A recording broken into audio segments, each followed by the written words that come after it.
Over 3,000 miles from Singapore, a silent sporting revolution is taking place in the land of Genghis Khan.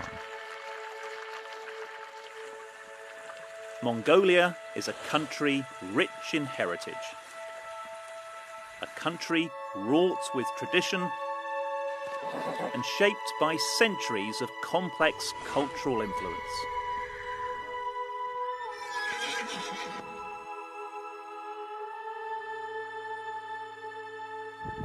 It's a significant challenge for any Western sport to claim the limelight from Mongolia's old nomadic pastimes.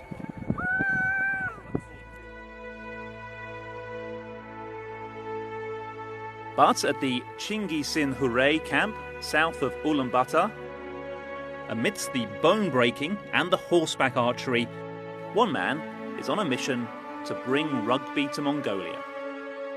Khosbayar Ganbold, or Hosso, grew up, like many Mongolian boys, thinking his future was as a wrestler.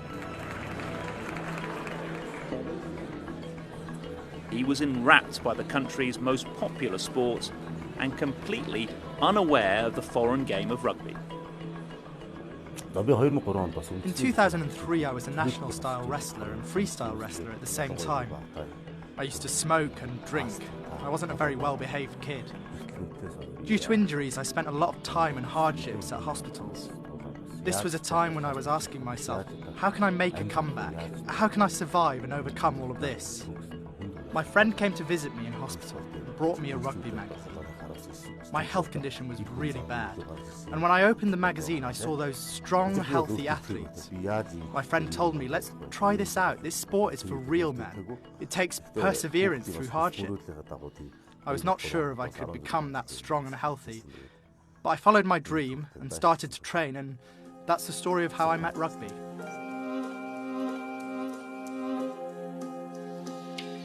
That was 6 full years before Mongolia had even played an international match. But Hosso took to the sport almost instantly, moving over to Hong Kong to play the game professionally, before returning to his homeland to spread the gospel of rugby. 10 years on from Mongolia's first competitive game, and there's been some progress. But in this part of the world, the obstacles to growth lie as much with the landscape as with its inhabitants. The main key for success in any sport is training. And it's hard to do proper training in Mongolia where there's a 6-month-long winter. Normally during midwinter it's minus 30 degrees, and it's hard to play on snow even for guys who love the sport. Come March, that is exactly what rugby devotees like Hosso do in Mongolia's annual snow rugby tournament.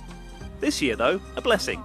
Spring has come early, and the snow has melted, meaning the turnout for the competition is good. Rugby is one of the fastest growing sports in Mongolia. Right now there is 8 male clubs, 5 female clubs with over 300 athletes competing. Every day information on media or social media platforms is increasing.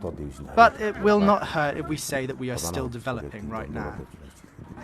For an outsider, the potential for growth in Mongolian rugby is strong. They're natural players. The first time I watched, I was very impressed. They love to hit, they love to tackle, they're in great physical condition. I would tell some Mongolians that I knew about rugby, and they said, well, we're not very good at team sports. And I said, yes, you are. You had the greatest team and the greatest sport in history and the greatest coach, Genghis Khan. From cultural side, historical side, we are very interested or we're very passionate about combat sports. And rugby itself is a team combat sport. And I think it appeals to a lot of people in terms of their appetite to watch the sport. I think now that the Rugby World Cup is coming to Asia, I think it's a really big boost in growing the audience in Mongolia.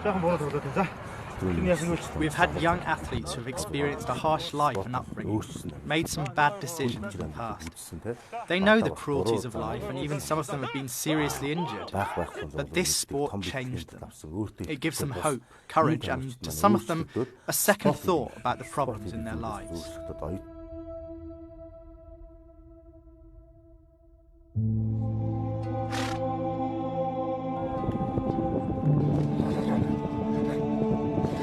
Hosso and his band of brothers have the competitive spirit and physique necessary to excel in this sport, and will continue to quietly build their army of players in the hope of one day conquering the international stage.